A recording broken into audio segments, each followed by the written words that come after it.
இன்றைக்கு உளவுத்துறை எதற்காக இருக்கின்றது? அந்த சாகச நிகழ்ச்சி காண வருவார்கள் என்று தகவலை பெற்று அதற்கு தேவையான ஏற்பாடு செய்வது அரசுடைய கடமை. இதற்கு முழு பொறுப்பு ஸ்டாலின் தான் ஏற்கப்பட வேண்டும்.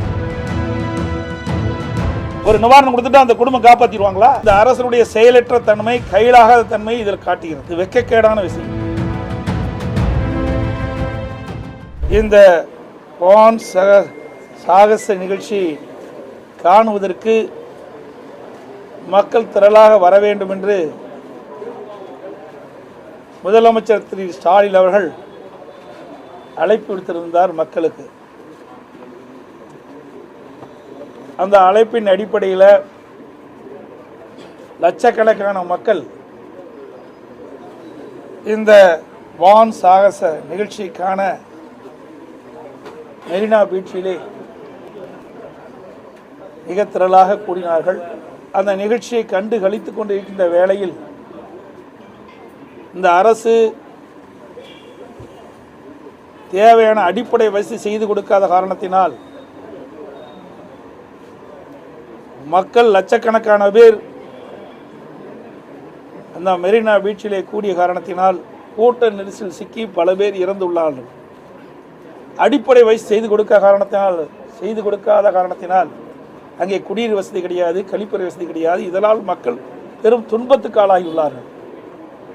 அதோடு இந்த கூட்ட நெரிசலை சிக்கி பல பேர் இன்றைக்கு நூற்றுக்கணக்கான பேர் மருத்துவமனையிலே சிகிச்சை பெறுகின்ற தகவல் ஊடகத்தின் வாயிலாக, பத்திரிகை வாயிலாக தெரிந்து கொள்ள முடிகிறது.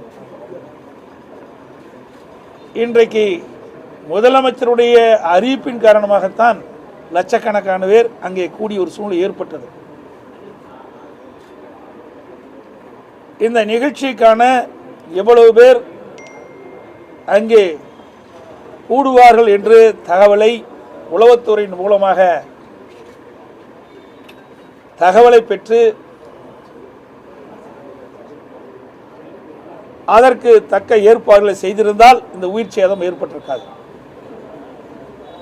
எவ்வளவு பேர் வருவார்கள் என்று திட்டமிட்டு தகவலை பெற்று அதற்கு தேவையான பாதுகாப்பு ஏற்பாடுகள், மக்களுக்கு தேவையான குடிநீர் வசதிகள், அடிப்படை வசதிகளை செய்து கொடுக்க வேண்டியது அரசினுடைய கடமை. ஆனால் முதலமைச்சர் அறிவிப்பை வெளியிட்டு விட்டு அந்த அறிவிப்பை நம்பி வந்த மக்களுக்கு துன்பம்தான் நேர்ந்தது. விலை மதிக்க முடியாத உயிரை இழந்ததுதான் மிச்சம். ஆக இந்த அரசுடைய செயலற்ற தன்மை, கையிலாகாத தன்மை இதில் காட்டுகிறது. இது வெட்கக்கேடான விஷயம். இதே விமான சாகச நிகழ்ச்சி பல்வேறு இடத்தில் நடைபெற்றது. அங்கெல்லாம் சிறப்பான ஏற்பாடுகளை செய்திருந்தார்கள். ஆனால் தமிழகத்திலே ஒரு பொம்மை முதலமைச்சர், திறமையற்ற முதலமைச்சர் இந்த நாட்டை ஆளுகின்ற காரணத்தினாலே, திட்டமிட்டு செயல்படாத காரணத்தினாலே இன்றைய மக்கள் துன்பத்துக்கு ஆளாகியிருக்கின்றார்கள். பல பேர் இறந்திருக்கின்றார்கள். 100க்கும் மேற்பட்டவர்கள் இன்றைக்கு மருத்துவமனையிலே சிகிச்சை பெறுகின்ற அவல நிலையை நாம் பார்க்க முடிகிறது. இதை நாங்கள் வன்மையாக கண்டிக்கிறோம். அவர் எதைத்தான் அரசியலாக்க வேணாங்கிறாரு? அப்பெல்லாம் என்னென்னலாம் பேசினாரு சொல்லுங்க பார்க்கலாம். அதாவது இதையெல்லாம் தெரியுமில்ல ஒரு அரசாங்கத்திற்கு. ஒரு அரசாங்கம் என்று சொன்னால் மக்களை பாதுகாக்க வேண்டும். அதுதான் அரசாங்கத்துடைய கடமை. இன்றைக்கு உளவுத்துறை எதற்காக இருக்கின்றது? அந்த உளவுத்துறையின் மூலமாக எவ்வளவு பேர் அந்த சாகச நிகழ்ச்சி காண வருவார்கள் என்று தகவலை பெற்று அதற்கு தேவையான ஏற்பாடு செய்வது அரசுடைய கடமை. அதை செய்ய தவறியது அரசு. இதற்கு முழு பொறுப்பு ஸ்டாலின் தான் ஏற்கப்பட வேண்டும். ஏனென்றால் இவர் தான் அழைப்பு விட்டார். இதற்கெல்லாம் யார் காரணம்? திரு ஸ்டாலின் தலைமையில் இருக்கின்ற அரசாங்கம், திரு ஸ்டாலின் தான் பொறுப்பு.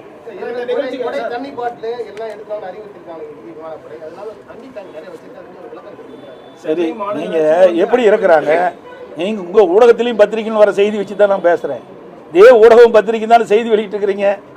பல லட்சம் பேர் வந்து கண்டு கழித்தார் என்று, இந்த பல லட்சம் பேர் வந்து கண்டு கழித்தார் என்று சொல்லுகின்ற பொழுது அதற்கு தக்க ஏற்பாடு செய்வது அரசினுடைய கடமை அல்லவா? அதை ஏன் செய்ய தவறிட்டீங்க?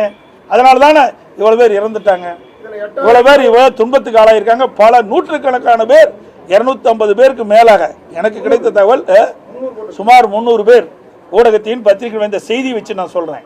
இந்த ஏர் ஷோவுக்கு வந்து 8000 தமிழக காவலர்களை வந்து நாங்கள் பணியமர்த்திருந்தோம் அந்த இடத்துல பாதுகாப்புக்காக. ஆனால் நாங்கள் எதிர்பார்த்த விட கூடுதலான மக்கள் வந்து இது ஆர்வம் ரீதியினால் வந்துட்டாங்க. திடீர்னு ஏற்பட்ட இந்த ஜன நெரிசலை எங்களால் கட்டுப்படுத்த முடியல. ஆனால் 8000 போலீஸார் வந்து இந்த பாதுகாப்பு பணியில நாங்கள் ஈடுபடுத்தியிருக்கிறோம். அப்புறம் உளவுத்துறை எதுக்கு வச்சுக்கிட்டு இருக்கிறீங்க? அப்படின்னு சொல்லுங்க. உளவுத்துறைன்னு எதுக்கு ஒரு அமைப்பு வச்சுக்கிட்டு இருக்கிறீங்க? அதை செயல்படலைன்றது அவரே ஒத்துக்கிட்டார்ல. ஒரு திட்டத்தை வகுக்கின்ற பொழுது ஒரு அரசாங்கத்தினுடைய கடமைங்க. அரசாங்கம் எதுக்காக இருக்குது? உளவுத்துறை எதுக்காக இருக்குது? முன்கூட்டியே தகவலை பெற்று அதற்கு தக்கவாறு ஏற்பாடு செய்வதுதான் அரசுடைய கடமை. அதை செய்ய தவறியது இந்த திரு ஸ்டாலின் தலைமையில் இருக்கிற அரசாங்கம். அதை மறைக்கிறதுக்கு என்னென்னமோ பேசிட்டு இருக்கிறாங்க. ஏர் ஷோ நிகழ்ச்சியில உயிரிழந்தவர்களுக்கும் பாதிக்கப்பட்டவர்களுக்கும் எந்த மாதிரி நிவாரணம் இருந்தா சரியா இருக்கும்னு அதிமுக என்ன விலையெல்லாம் மதிக்கூட உயிரே போயிட்டுது. அப்புறம் என்னத்தை கொடுத்து என்ன சார் பிரயோஜனம் சார்? இதுல என்ன யாருடைய கவனக்குறையால் உயிர் போயிட்டது? அரசனுடைய கவனக்குறையால் உயிர் போய்விட்டது. இந்த குடும்பத்தை யார் காப்பாத்துறது? ஒரு நிவாரணம் கொடுத்துட்டு அந்த குடும்பம் காப்பாற்றிடுவாங்களா? இது முழு பொறுப்பு ஸ்டாலின் தான் ஏற்க வேணும். இந்த திமுக அரசாங்கம் தான் ஏற்க வேணும். ஏன் இப்படிப்பட்ட நிகழ்வு ஏற்படுகிற பொழுது நீங்க தானே அழைப்பு எடுத்தீங்க? நீங்க அழைப்பு எடுக்கலாம் இவ்வளவு லட்சம் பேருக்கு கூட மாட்டாங்கல்ல? அந்த மெரினா பீச்சில் எவ்வளவு கூட்டம் கூடுது? அதுக்கு என்ன அடிப்படை செய்து கொடுக்கணும்? எத்தனை லட்சம் பேர் கூடுனா நம்ம பாதுகாக்க முடியும்? இதெல்லாம் திட்டமிட்டு உளவுத்துறையின் மூலமாக தகவலை சேகரிப்பது அரசாங்கம். அந்த அரசாங்கத்துடைய முதலமைச்சர் தான் அதுக்கு பொறுப்பு. இதெல்லாம் தெரியாத ஒரு அழைப்பு வெட்டுறது. நீங்கள் போய் பாதுகாப்பாக அமர்ந்து சாகச நிகழ்ச்சியெல்லாம் பார்த்தீங்க. ஆனால் சாதாரண மக்கள் இதை காண ஆர்வமாக வந்தாங்க. அவர்களுக்கு தக்க பாதுகாப்பு கொடுக்க வேண்டியது அரசியல் கடமை அல்லவா? ஏதாவது சாக்கு போக்கு சொல்லி தப்பிக்கலாம் சரியல்ல.